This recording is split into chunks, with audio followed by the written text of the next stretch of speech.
Guys, this is day 4 of our daily means answer writing challenge. So आपको पता है कि एग्रीकल्चर से रिलेटेड PYQs डिस्कस हो रहे हैं. हमने 3 PYQs ऑलरेडी डिस्कस कर लिए हैं and now we are going to take over the fourth question. So this question has been asked in UPSC in 2020. This question is of 15 marks. तो हमें 3 pages में आंसर लिखना पड़ेगा. तो पहले आइए क्वेश्चन पढ़ लेते हैं. इसमें सबसे पहले पूछा हुआ है what are the major factors responsible for making the rice wheat system a success. तो पहला पार्ट ये है बॉडी का. पहले पार्ट में क्या बोला गया है कि फैक्टर्स बताओ जो कि रिस्पॉन्सिबल हैं राइस वीट सिस्टम को सक्सेस के लिए इंडिया में. अब दूसरा पार्ट है कि स्पाइट ऑफ द सक्सेस, ये सक्सेस तो हुए हैं, सबको पता है, वो आपको एक्सप्लेन करना है कि कैसे सक्सेस हुए हैं. दूसरी बॉडी में आपको लिखना है कि ये सिस्टम कैसे एक बेन की तरह एक्ट करा है, मतलब कि बर्डन की तरह एक्ट करा है इंडिया में. ठीक है, तो आप इंट्रो इसमें दीजिए. तो आपको पता है राइस वीट सिस्टम जो था ग्रीन रेवोल्यूशन के टाइम पे, अगर 1947 से बात करें तो हम उस टाइम प्री इंडिपेंडेंस के टाइम पे कुछ भी नहीं था इंडिया के पास, मतलब बहुत खत्म हालत थी. फिर 47 से 69 के अराउंड, अगर 70s के अराउंड की बात करूं तो ग्रीन रेवोल्यूशन इमर्ज हुई. तो उस टाइम पे राइस वीट सिस्टम एक बैकबोन की तरह बन के आया. किस टाइम पे आया? ग्रीन रेवोल्यूशन के टाइम पे. और इससे क्या हुआ था, फिर धीरे धीरे फूड सेल्फ सफिशिएंसी होने लगी. ठीक है, बट आगे आते आते देखा जाए तो ये जो वीट और राइस सिस्टम है, ये वाटर की कमी होने लगी. राइस के लिए वाटर बहुत चाहिए ना, तो ये अनस्टेबल बनता गया. ठीक है, अनसस्टेनेबल बनता गया. तो इस टाइप से आप इंट्रो लिख दीजिए इसका. तो मैं आपको लिख के दिखाता हूँ. ठीक है, the rice wheat system emerged as the backbone, यहाँ पे बैकबोन आ जाएगा, backbone of Indian agriculture after the green revolution. पूरा लिखना, आफ्टर द ग्रीन रिवॉल्यूशन. ठीक है, it led to food self sufficiency but over time. अब आप उसको जो बैन वाली लाइन है, बेन, इसको एक्सप्लेन करोगे. बट ओवर टाइम, टाइम के साथ साथ it has become ecologically and economically unsustainable. तो ये आपका इंट्रो खत्म होता है. तो आपने सबसे पहले यहाँ पे एक ग्रीन रिवॉल्यूशन को इंट्रोड्यूस कर दिया और राइस वीट सिस्टम को बताया आपने कि बैकबोन की तरह था. ठीक है, कब इमर्ज हुआ? ग्रीन रिवॉल्यूशन के बाद. फिर आपने बताया कि जब ये इमर्ज हुआ तो फूड सेल्फ सफिशिएंसी हो गई थी, बट ओवर टाइम, टाइम के साथ साथ ये इकोलॉजिकली और इकोनॉमिकली अनसस्टेनेबल बन गया. ठीक है, अब आपको बताने हैं कि मेजर फैक्टर्स जो कि रिस्पॉन्सिबल थे इसकी सक्सेस के लिए. ठीक है, अब आप सीधे सीधे लिखिए, major factors responsible for the success of the rice wheat system. ठीक है, राइस वीट सिस्टम. तो आप इसमें आप पॉइंट वाइज पॉइंट देख लीजिए. पहला आपको मैंने बता दिया कि ग्रीन रिवॉल्यूशन हो जाएगा. ग्रीन रिवॉल्यूशन के कारण, ग्रीन रिवॉल्यूशन के कारण क्यों? क्योंकि ग्रीन रिवॉल्यूशन में टेक्नोलॉजीज इंट्रोड्यूस हुई थी.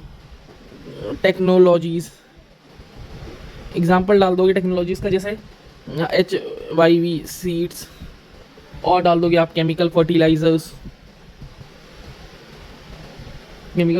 आ गया. फिर आप डाल दोगे पेस्टिसाइड्स, मैकेनाइजेशन,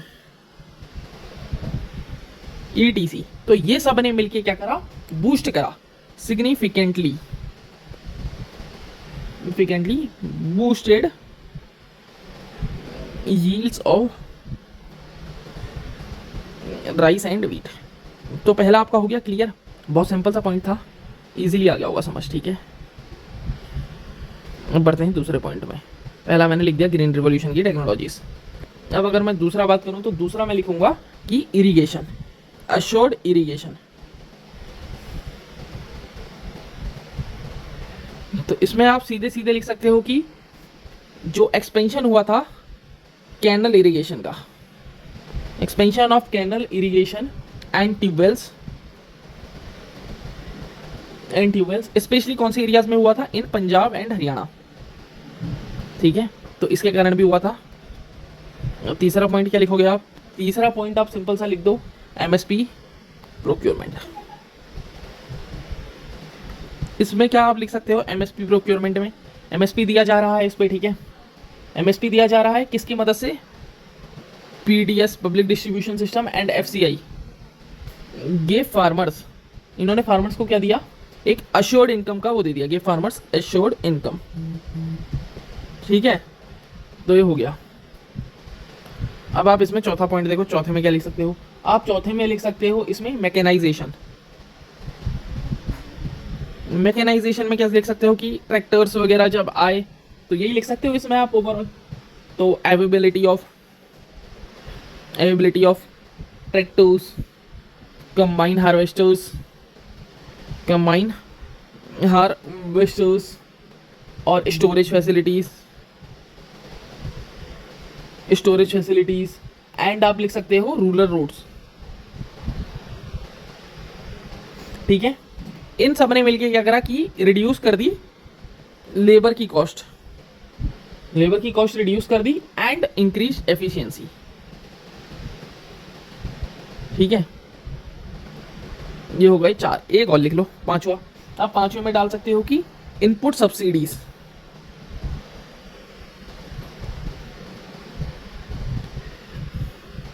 इनपुट सब्सिडीज में क्या लिख सकते हो कि जो हैवी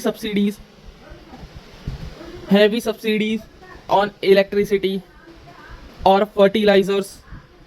फर्टिलाइजर्स पे मिल रही है और वाटर पे, तो इनने मिलके क्या करा कि कल्टीवेशन को इकोनॉमिकली अट्रैक्टिव बना दिया।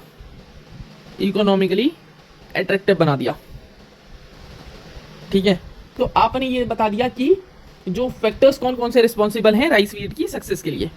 अब आपको दूसरी बॉडी में पढ़ना था कि ये बैन कैसे बना इंडिया के लिए, मतलब बर्डन टाइप का कैसे बना। तो आप लिखिए, however this system has become ban for India. इसको आप डब्बे में कवर कर लेना।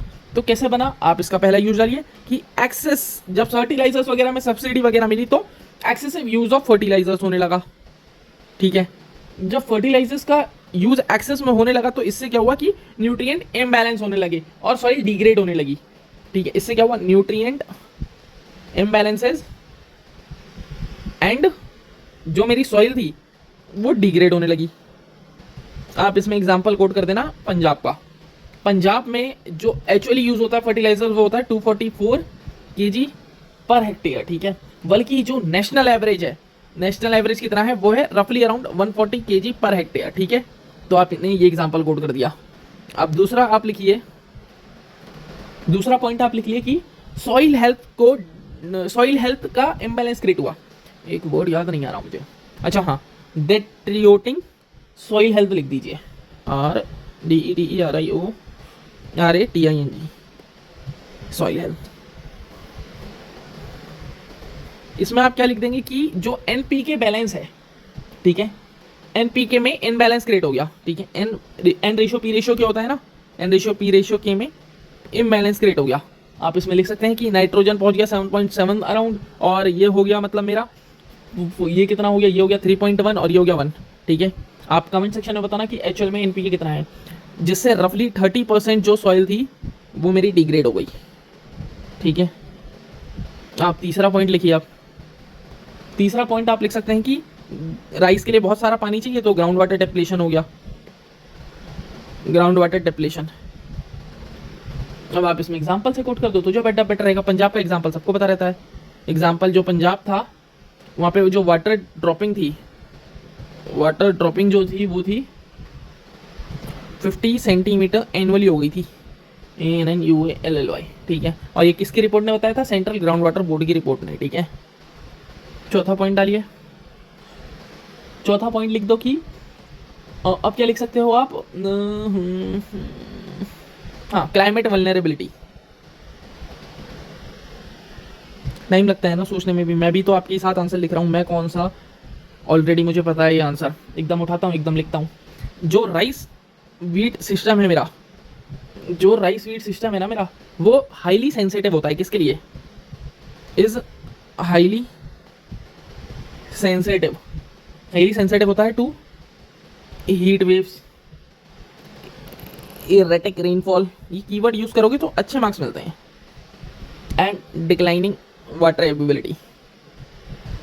ठीक है, अब आप पांचवा पॉइंट लिख लीजिए। 5 उसमें लिखे हैं, 5 इसमें लिख लीजिए। पांचवा आपका आ जाएगा कि जो जो मतलब गेहूं और धान जब कटते हैं तो उनकी रेसिडुअल बर्निंग भी होती है ना, जब वो आइटम बचा रहता है, तो उससे रिलेटेड लिख लीजिए। पॉल्यूशन फ्रॉम रेसिड्यू बर्निंग, क्योंकि टेक्नोलॉजी ऐसी है नहीं कुछ, तो उसको जब बर्न करा जाता है तो आपने देखा होगा कि दिल्ली वगैरह में तो इवन स्मोक वगैरह भी हो जाती है पूरे एरिया में। तो रफली अराउंड 20 मिलियन टन्स, ठीक है। और पैडी, पैडी तो कहा जाता है ना, पैडी बाउंड एनुअली। किसकी रिपोर्ट है? ये है रिपोर्ट सफ़र की, ठीक है। एक पॉइंट और लिख लो। चलो आप एक पॉइंट और लिख सकते हो कि जो सब्सिडीज एमएसपी वगैरह दिया जा रहा है, इसके कारण फिस्कल बर्डन भी तो होगा, तो इसने इंक्रीज कर दिया किसको? फिस्कल बर्डन को, ठीक है। आप इसमें सीधे सीधे लिख सकते हैं कि जैसे increase fiscal burden due to MSPs and subsidies. अब एग्जांपल में कोट कर दीजिए, फर्टिलाइजर जो सब्सिडी थी, फर्टिलाइजर जो सब्सिडी थी वो रफली अकाउंट करती है कितना? 1% ऑफ जीडीपी, ठीक है। ठीक है, 1% जीडीपी फर्टिलाइजर सब्सिडी में जा रहा है, पर 24-25 का डेटा था, ठीक है। आपने अब ये सब लिख दिया, दोनों बॉडीज को आपने वो कर दिया, जो दोनों डिमांड थी आपने क्वेश्चन की उसको कवर कर दिया। तो अब इसमें आपको बताना है वे फॉरवर्ड की तरह कंक्लूड करना, क्योंकि आपने ये बता दिया और चैलेंजेस आपने एक्सप्लेन कर दिया, तो आप एक प्यारा सा वे फॉरवर्ड दे दो कि इसका सोल्यूशन क्या हो सकता है, ठीक है। तो आप अगर इसका सोल्यूशन देंगे तो आप सीधे सीधे इसके सोल्यूशन में पहला डाल दो कि डाइवर्सिफिकेशन करो, डाइवर्सिफिकेशन, राइस और व्हीट पे डिपेंड मत रहो, डाइवर्सिफिकेशन करो टू मिलेट्स, पल्सेस, ईटीसी, ठीक है। पहला ये हो गया, समझ गए होगे ना। दूसरा करो कि वाटर मैनेजमेंट अच्छे से करो, एफिशिएंट वाटर मैनेजमेंट, जो कैनाल इरिगेशन वगैरह हो रहा है उसको एफिशिएंटली वाटर मैनेजमेंट करो। इसमें आप लगा सकते हैं ड्रिप इरिगेशन, ठीक है। ड्रिप इरिगेशन क्या होता है? सीधे पेड़ों की जड़ों में ही जाता है। और क्या लिख सकते हैं आप इसमें? आप लिख सकते हैं कि स्टबल बर्निंग के लिए जो वो था, स्टबल के लिए अल्टरनेटिव्स अरेंज करो, स्टबल अल्टरनेटिव्स। स्टबल के लिए अल्टरनेटिव्स क्या क्या आ सकते हैं? जैसे कि आप यूज़ करो हैप्पी सीडर, ठीक है, बायो डिकम्पोजर्स, ठीक है। आप एक और लिख लो इसमें, एक आप लिख सकते हो कि जो एमएसपी थी वो बहुत हाई जा रही थी, तो आप रेशनलाइज करो एमएसपी को to break the monoculture cycle.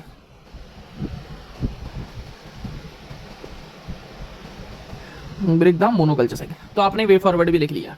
अब एक वो कर देना कि एक थोड़ा सा कोट याद आया मुझे, ये लिख लो कि जो क्रॉप डाइवर्सिफिकेशन है, जो मैंने वे फॉरवर्ड में लिखा है, ये एक की है, इज द की। मतलब ओवरऑल क्वेश्चन भी डिमांड यही कर रहा है ना राइस वीट के रिगार्डिंग, तो आप इसमें लिख दो कि जो क्रॉप डाइवर्सिफिकेशन है ये एक की है फॉर डबलिंग। मतलब राइस वीट पे डिपेंड मत रहो, अदर सोर्सेस पे भी लगाओ, जैसे मैंने आपको इसमें एग्जांपल दिया मिलेट्स, पल्सेस, ऑयल सीड्स, कुछ भी लिख सकते हो, for doubling farmers income and nutritional security. तो यह आपका आंसर पूरा रेडी हो गया, ठीक है। आपका बेसिकली क्वेश्चन था कि मेजर फैक्टर्स बताओ जो कि रिस्पॉन्सिबल थे making rice feed system success, तो मैंने फैक्टर्स लिख दिए जो सक्सेस के लिए वो थे। इसको डब्बे में बंद करना है, ठीक है, मैं कर देता हूँ। तो मैंने पहला ग्रीन रिवोल्यूशन बताया, फिर इरिगेशन बताया, फिर एमएसपी प्रोक्योरमेंट, फिर मैकेनाइजेशन, फिर इनपुट सब्सिडीज। आप बताया कि ये सिस्टम एक बैंड टाइप का बन गया, मतलब ओवरबर्डन टाइप का बन गया, क्यों? फिर excess use of fertilization, soil health, इसमें मैंने डेटा कोट करा है, ग्राउंड वाटर डिप्लेशन हो रहा है, क्लाइमेट वल्नरेबिलिटी हो रही है, पॉल्यूशन फ्रॉम रेसिड्यू बर्निंग हो रहा है, इसमें भी डेटा डाल दिया मैंने, इंक फिस्कल बर्डन में भी डेटा डाल दिया मैंने, फिर वे फॉरवर्ड करा और फिर क्रॉप डाइवर्सिफिकेशन कर दिया। आपको इसमें बहुत अच्छे खासे नंबर मिल जाएंगे, तो बने रहिएगा इस सीरीज में। मिलते हैं अगले आंसर को लेके, अगले क्वेश्चन को लेके, वो भी एग्रीकल्चर का ही होगा एंड वो भी कोई पीवाईक्यू ही होगा, ठीक है। Have a nice day.